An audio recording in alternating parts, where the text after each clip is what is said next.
Buenos días, teacher.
Muy bien. Ahora, ¿será que sí tenemos audio? Disculpen. ¿Me pueden escuchar, chicos? Sí, teacher, ya se escucha. Gracias, muy amable. Buenos días, Ángel. Había dado respuesta a tu saludo inicial, pero no tenía audio. Te pido disculpas. No tenga Bueno, pena, teacher. gracias. Bueno, les decía entonces, chicos, habíamos hablado también les decía la clase anterior de la parte de inclusión, ¿verdad? Con las personas con distintas capacidades. Les decía también en un momento determinado que nosotros hemos sido testigos, ¿verdad? De cómo algunas personas, o son incluidas o son excluidas, ¿verdad? Que es parte de nuestro entorno social, que en realidad nosotros tendríamos que velar como tal para que estas personas pues sean incluidas. Hablábamos también acerca de la democracia y dijimos que nosotros, para nosotros, ¿verdad? La democracia pues acá nos dice, debe de entenderse como un estilo de vida y como un sistema político. Y nosotros regularmente pues vivimos en un estilo de vida democrático en casa, regularmente siempre cuando se toma alguna decisión familiar, pues siempre se les pregunta, ¿verdad?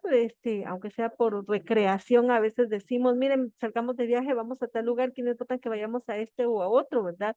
Ya estamos estableciendo pues un sistema democrático.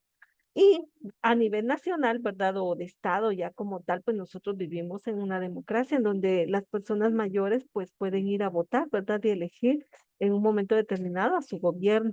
Entonces, en esa fase habíamos platicado nosotros de cómo, ¿verdad? Se establecen pues estos preceptos dentro de la historia y dentro de nuestra actual sociedad.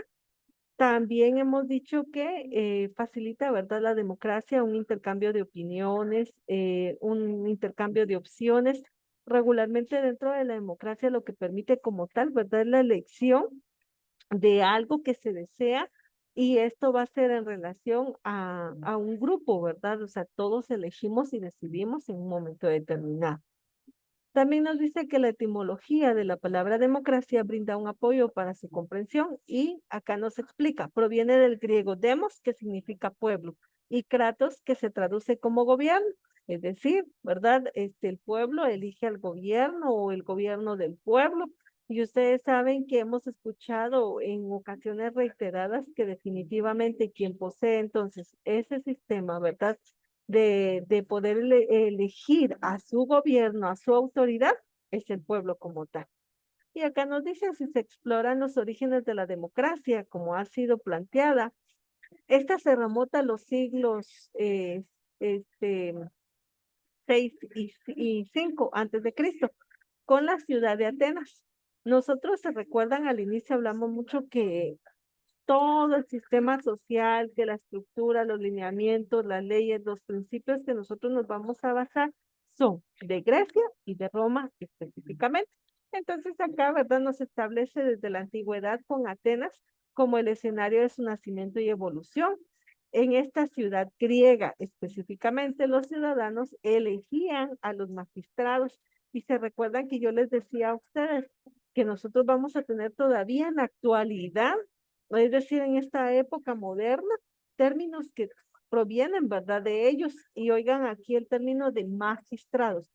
Actualmente nosotros en Guatemala contamos con magistrados que son los que establecen, ¿verdad?, las Cortes Supremas de Justicia. Y entonces vean, desde la antigüedad ya nosotros tomamos, ¿verdad?, esos puntos de otra cultura, de otra sociedad, lo cual ejercía uno de los pilares de la democracia, el poder del pueblo. Con respecto al ejército, el ejercicio del voto vale la pena, dice notar que en la antigua Atenas las ciudadanías estaban integradas únicamente por los hijos varones y el padre y la madre teniense. Fíjense que este dato es otro curioso. Ustedes han escuchado tal vez que desde la antigüedad se habla mucho, ¿verdad?, del hijo primogénito, es decir, el primer hijo varón específicamente. Y en este caso, esta sociedad se establecía que solamente podían administrar los recursos económicos, oigan muy bien, los varones. Es decir, que si su papá y su mamá en aquella época, ¿verdad?, lo tuvo a usted como hijo, usted era favorecido porque usted iba a poder gozar y disfrutar de una herencia.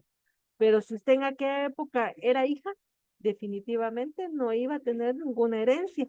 Y iba a ser solamente, óigase muy bien, parte de la familia, es decir, de sus papás y su mamá, pero cuando se casara iba a ser parte de la familia del esposo y pasaba a ser otra hija más para la otra familia, porque siempre, siempre la esposa iba a quedar en calidad, ¿verdad? Solamente de hija y nunca iba a tener pues esa supremacía como la tenía el varón. Esos datos curiosos, pues vienen, ¿verdad?, a mencionarse hoy en día, porque siempre se habla, ¿verdad?, de la situación que tiene suprema, por ejemplo, el primer hijo varón, ¿verdad? El ser el primogénito, el ser que se va a quedar con la mayor parte de herencia, el que va a establecer y va a administrar esas situaciones. Y por eso es de que van a ustedes a escuchar también más adelante, ¿verdad?, de las palabras, por ejemplo, patrimonio, que es de pater, ¿verdad? Y moniums, que es de hijo, o sea, la herencia que se le da de un padre a hijo. Y todas esas ideas, miren, vienen desde la antigüedad. Y por eso es de que hoy en día nosotros en algunas situaciones nos basamos sobre él. Pero continuando, dice entonces, ya que las mujeres, los esclavos, los extranjeros no eran considerados ciudadanos, solamente eran parte de ese patrimonio del cual yo les estoy hablando. La mujer que se casaba era parte, pasaba a ser parte de la familia del esposo. Y en algún momento se le tomó, no tal vez tanto como un objeto, pero sí como una posesión más hacia el esposo. Y ustedes saben que un esclavo, pues él sí definitivamente no tenía derechos y él estaba en calidad de objeto, de una cosa, ¿verdad? Yo les decía a ustedes que en un momento determinado, si a mí mi esclavo no me servía y no me funcionaba, ¿verdad? Lo podía matar, lo podía vender, lo podía regalar, o sea, yo me podía deshacer de mi esclavo como tal porque era un objeto más. Y los extranjeros, pues eran aquellas personas que llegaban a comercializar en ese territorio y tampoco eran ciudadanos, ¿verdad? Sino simplemente se les tomaba, ¿verdad? Como eso, extranjeros o también en Roma se les llamó peregrinos, porque en un momento determinado usted sabe que cuando usted hace una peregrinación, ¿verdad? No va a ir a vivir a ese lugar, sino solo está de paso o de paseo, ¿verdad? En algún lugar. A eso se refiere esa parte. Hablamos también de los principios fundamentales de la democracia, que han sido en este caso el respeto, la justicia a la ley, la libertad ciudadana, la igualdad de los individuos ante la ley, el derecho de los ciudadanos a expresarse, a elegir libremente y el reconocimiento de la soberanía del pueblo. Con estos principios que mantiene la democracia, pues ahí ya cambia, ¿verdad? La situación de la mujer, ya cambia la situación del hijo, ya cambia la forma en que se venía desarrollando la sociedad. Y acá nosotros podemos observar que En Guatemala existe, ¿verdad? Una ley suprema que se llama Constitución Política de la República. Y esa es la cúspide de las leyes aquí. No hay ninguna ley que sobrepase a ella y por lo tanto todo lo que establezca la Constitución Política de la República nosotros debemos acatarla y respetarla. Y de ella se van a derivar otras leyes que son las que rigen, ¿verdad?, a la sociedad en forma general. En algún momento le decía yo, ¿verdad? Que usted, pues ahorita que es menor de edad, solamente está bajo el dominio, ¿verdad? De su papá y de su mamá, que ellos como tal, ¿verdad? Por ser sus progenitores, pues tienen la patria potestad, es decir, ahí ya se aclara, ¿verdad? O sea, la potestad sobre su persona. Cuando usted cumple la mayoría de edad, pues eso va a cambiar, ¿verdad? Ya usted es una persona independiente porque ya puede hacerse responsable de sus propios actos. Entre los atributos de la democracia están la participación ciudadana, los mecanismos que garanticen los derechos humanos, una estructura que garantice la participación, la mayor diversidad de ciudadanos encargados de la responsabilidad y del control de las actividades y las autoridades electas. Esto lo mencionamos ayer y dijimos en un momento determinado que toda persona goza de derechos y obligaciones. Derechos, todo lo que le faculte a usted para poder realizar, hacer, exigir. Obligaciones, todo lo que le obliga a usted a tener un cumplimiento sobre una responsabilidad. Históricamente la democracia ha sido amenazada y frecuentemente desplazada por el autoritarismo. Y el autoritarismo, pues, como su nombre lo indica, autoridad, imposición, ¿verdad? De algo, pues ya no es tanto como cuando usted dice, ¿verdad? Puede elegir entre una y otra situación, sino directamente lo establece, ¿verdad? En algún rango, alguna forma de poder trabajar. Dice, numerosos gobiernos y líderes dictadores han concentrado el poder, eliminando las garantías de la libertad. Esto surgió mucho en la época de los 60, 70 y 80 acá en Guatemala. Y en algún momento yo les he comentado, ¿verdad? Que se vivió pues una guerra así interna dentro del país en donde estaba el ejército con la guerrilla y a veces, ¿verdad? Los pobres, la pobre población civil estaba en medio de esta lucha, de este problema. Y surge por este tipo de gobierno, ¿verdad? Autoritarista, que ellos tienen el poder, ellos son los privilegiados y para ellos será todo, ¿verdad? El beneficio. Entonces, por eso es de que se da esta situación. En la actualidad ha cambiado rotundamente cada uno de estos sistemas.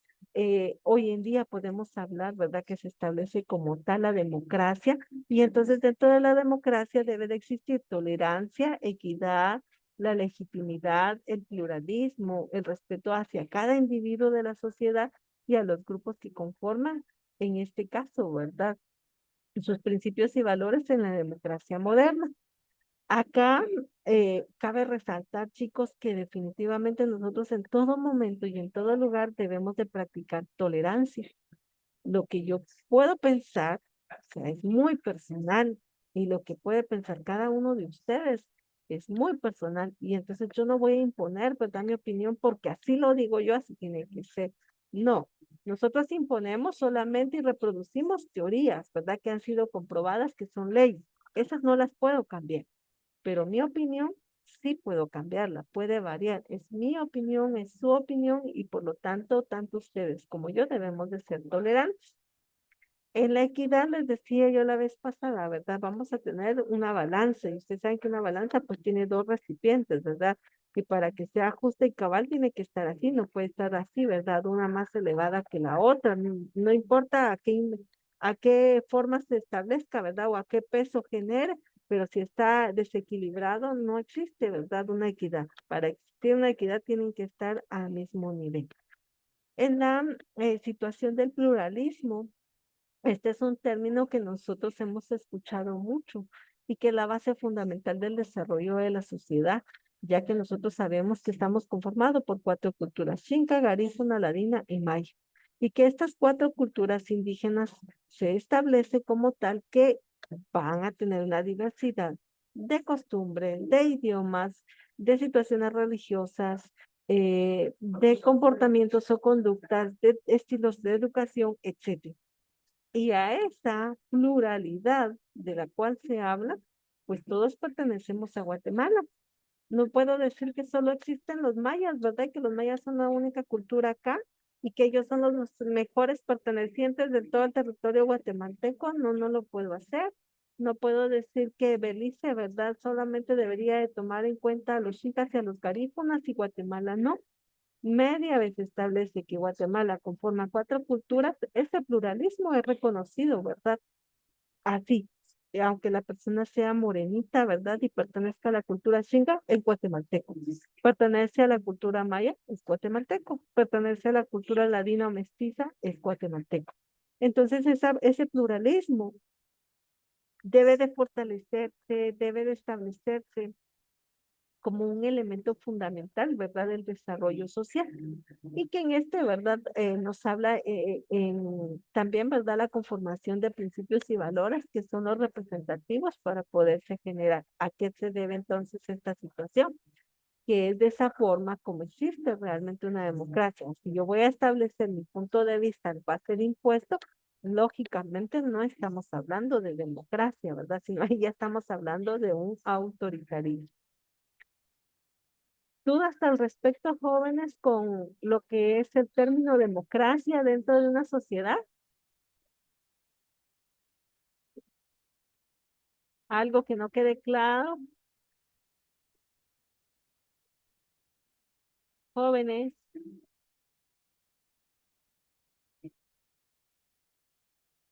Chicos, me voy a poner a llorar, no me responden. Todo claro. Muy bien, muchas gracias, muy amable. Entonces voy a avanzar y tenemos componentes de la democracia. Cuando hablamos nosotros de componentes, son todos aquellos elementos básicos que son indispensables para llevarlo a cabo, para tenerlo, para poder decir si vivimos en una democracia plena, ¿verdad? ¿Qué son los componentes de la democracia? Es el proceso democrático en el país que busca mejorar las condiciones de vida a través del sistema político. Este proceso implica el respeto a la Constitución Política de la República de Guatemala. Y cuando yo les decía el respeto a la Constitución, porque es la ley suprema, a nivel nacional, a nivel interno, la Constitución es nuestra ley suprema y nadie puede contrariarla. Luego va a estar establecido por otras leyes, ¿verdad? Que van a derivar de la Constitución. ¿Y qué leyes derivan de la Constitución? Todas las que nosotros manejamos. El Código Penal, el Código Civil, el Código Procesal Penal, el Código de Trabajo, ¿verdad? Todas estas leyes en conjunto derivan de la Constitución y sirven o se basan, ¿verdad?, para la convivencia armónica de la sociedad. El espíritu democrático se busca, ¿verdad? O se basa en cinco componentes y los cinco componentes son la participación, el diálogo, el consenso, la inclusión y el bien común. Para ello, entonces, ¿qué es la participación? Consiste en tomar parte o intervenir en una situación, la cual se comparte atendiendo los objetivos en común que dan origen a un acontecimiento en la construcción de la democracia. ¿Cómo así, verdad? O sea, ¿qué es entonces participar? Bueno, es la inmersión que yo pueda tener, ¿verdad? Dentro de un grupo. Y aquí, ¿qué tipos de grupos tenemos? Les decía, bueno, aquí en el colegio, ¿verdad? Ahorita estamos en una sala, estamos en una clase, estamos en una reunión, estamos en un aula, ¿verdad? Virtual en donde usted debe de participar. Usted es parte de una familia y dentro de la familia pues se toman decisiones, se eligen ciertas cuestiones en las cuales usted participa. A nivel nacional, pues usted es un ciudadano más, ¿verdad? Y en el cual pues usted tiene una presencia, tiene un nombre, tiene una personería, ¿verdad? Porque usted prácticamente pues es parte de este sistema. Les digo, es parte porque todavía no tiene como que la mayoría de edad para poderlo establecer, Entonces a eso es que se debe, ¿verdad? Pero ya usted está reconocido como un ciudadano. Dentro de lo mismo tenemos que sus efectos se manifiestan en la creación de instituciones que velan por la operatividad de la misma democracia. Y cuando yo les digo van a velar por esta función, significa que usted está integrado a este grupo. Entonces vuelvo otra vez a repetir, ¿qué grupos? Usted va a la iglesia, pertenece a un grupo, usted está ahorita en el colegio, ¿verdad? Highland pertenece a otro grupo, usted pertenece a una familia, ya sus apellidos se establecen, ¿verdad? ¿A qué familias pertenecen?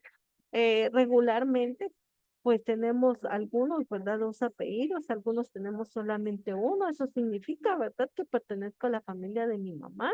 Para los que tienen sus dos apellidos, ¿verdad? Pertenecen a la familia de su papá y de su mamá como tal. Entonces, vean cómo estamos incluidos dentro de esa participación. La manifestación esencial de la participación se produce a través del ejercicio de un voto responsable. De esta manera, los ciudadanos comparten la responsabilidad de promover la dirección del país y las soluciones a los desafíos, ¿verdad?, que se puedan presentar. Esto significa entonces que, les dije en la clase anterior, pues nosotros sabemos que el 25 de julio se presentó, ¿verdad?, la primera elección y ahora el 20 de agosto se presenta una segunda porque deben elegirse como tal por mayoría absoluta al presidente. Eso significa que es mayoría absoluta. Cuando nosotros hablamos de mayoría absoluta, es establecer un número. Imagínense ustedes que hubieran 100 habitantes, entonces tiene que ser el 50% más uno, porque entonces ahí ya descompensamos, ¿verdad?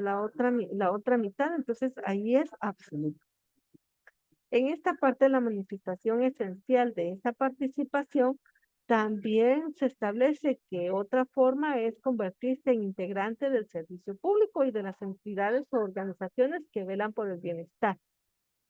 Usted ya es parte de, de esta institución pública, ¿verdad? En donde usted pertenece, mire, al Colegio Highland, al grupo de segundo básico del curso ahorita de sociales, entonces vea cómo se va reduciendo y si hay una inclusión, ¿verdad? Y una participación dentro de este sistema. Es un ejemplo muy claro de cómo nosotros podemos percibir. El diálogo sería el segundo término. Es una herramienta que se utiliza entre dos o más personas en el intercambio de pensamientos o ideologías que permiten la comprensión mutua. Esto facilita el ejercicio democrático, se desarrolla de forma expresiva y real. El diálogo es una herramienta efectiva para la búsqueda de soluciones a posibles problemas, ¿verdad? Decimos siempre problemas, pero recuerden que no vamos a vivir toda la vida en problemas, ¿verdad? O en conflictos, ya que evidencian un panorama amplio de la situación. Esto significa que todo se resuelve hablando, ¿verdad? Comentando, platicando, dialogando, discutiendo, pero cuando a veces decimos discutir, nosotros pensamos que ya es una disputa. El discutir algo significa establecer todas las partes de un elemento para buscar una solución, para modificarlo, para enriquecerlo, para crearlo, etcétera, etcétera. A eso se dice. Avanzando tenemos un tercer tipo y tenemos entonces el consenso. ¿Qué es un consenso? Es un acuerdo o consentimiento entre los grupos sociales cuando las propuestas son aceptadas por la opinión pública y las partes involucradas, ¿verdad? Existe una mayor posibilidad de implementación de tales propuestas que se produzcan efectos deseados. Regularmente, los consensos significa el consentimiento que voy a dar yo en la aceptación o en la negación de algo. Y entonces por eso es de que hablamos, ¿verdad? Sobre consensos en donde todos vamos a estar de acuerdo sobre el desarrollo de alguna situación, sobre la producción de algo, sobre la emisión de algo, etcétera. Además, esta herramienta permite que los miembros de un grupo social compartan sentimientos, tradiciones, costumbres, ideas, definiciones, sobre valores democráticos. Y por eso les decía, ¿verdad? En la familia, miren, es muy fácil y sencillo poderlo ubicar. A veces mamá también nos pregunta, ¿verdad? Y dice, miren chicos, ¿y qué quieren comer, verdad? ¿Qué hago de almuerzo para el fin de semana? Les ofrece algo rico, ¿verdad? Y entonces empiezan todos, ¿verdad? yo quiero carne, yo quiero pollo, no, yo quiero este pescado, ¿verdad? Y entonces todos llegan a un consenso. Y eso es la aceptación de que todo el grupo va a estar de acuerdo, ¿verdad? De que es el platillo que quieren que mamá cocine el fin de semana. Luego tenemos la inclusión. En la inclusión no me voy a detener tanto porque se recuerdan que hablamos mucho de inclusión. Y claro está, ¿verdad? Personas con capacidades distintas, pero aquí está a nivel general. Es facilitar que las personas de todos los grupos, de todos los sectores, estén presentes en diversas actividades y que esto, ¿verdad?, lleve así a una democracia específicamente. Yo les decía, no voy a hablar mucho de esto porque ya, ¿verdad? La clase anterior pues hablamos mucho que todos tenemos que estar involucrados en participar, en ser incluidos y, lógicamente, ¿verdad? Dejar la exclusión por un lado. Para pasar al último punto, que sería el bien común. Usted, en la oportunidad que tenga, lea la Constitución en Política de la República de Guatemala, el artículo 1, el artículo 2, habla sobre que el Estado de Guatemala es el encargado de velar por el desarrollo del bien común. Y establece también en la Constitución que tiene supremacía el desarrollo del bien común sobre un interés particular. ¿Qué significa esto? Que el país, a través de los tres poderes que tiene el Estado, el Ejecutivo, el Legislativo, el judicial, pues va a velar porque toda la población esté bien, toda, no solo un grupo, no solo un sector. Y entonces cuando hablamos del bien común es el desarrollo de la satisfacción o de las necesidades, ¿verdad?, que tienen las poblaciones. Y que entonces no van a pensar solo en mí, ¿verdad? Es que el Estado piensa solo en Gladys. No, definitivamente, ¿verdad? Sino piensa en todas las personas que forman parte, ¿verdad?, de nuestra sociedad.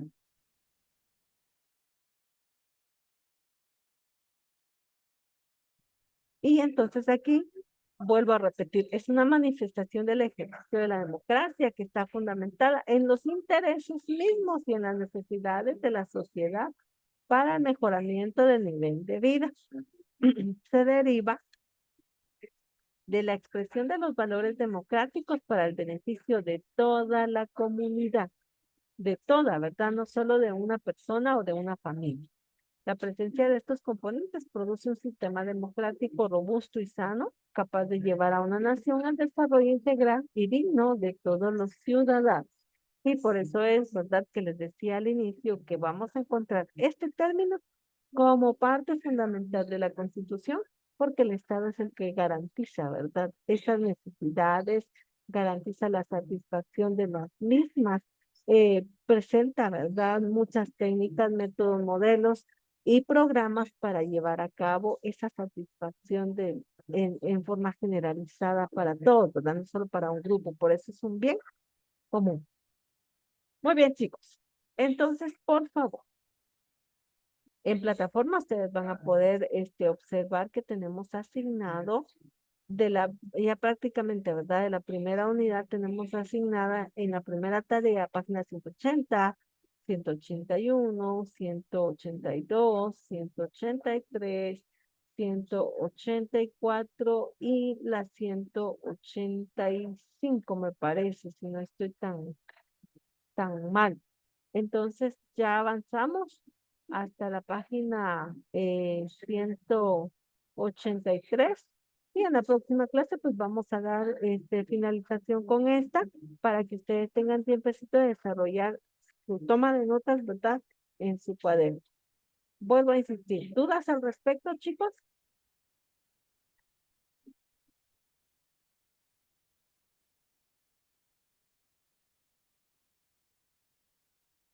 Muy bien. Entonces, por favor, vamos a concluir nuestra clase aquí. Y yo les voy a suplicar entonces que por favor avancen ya en casita, ¿verdad? Hasta donde nosotros abordamos el día de hoy. Y prácticamente el tema es muy comprensible en donde nosotros solamente podemos ir mencionando los elementos o términos y dando como referencia alguna idea principal, únicamente. Muy bien, chicos, yo les deseo una feliz mañana y pueden pasar a su siguiente clase. Feliz día para todos.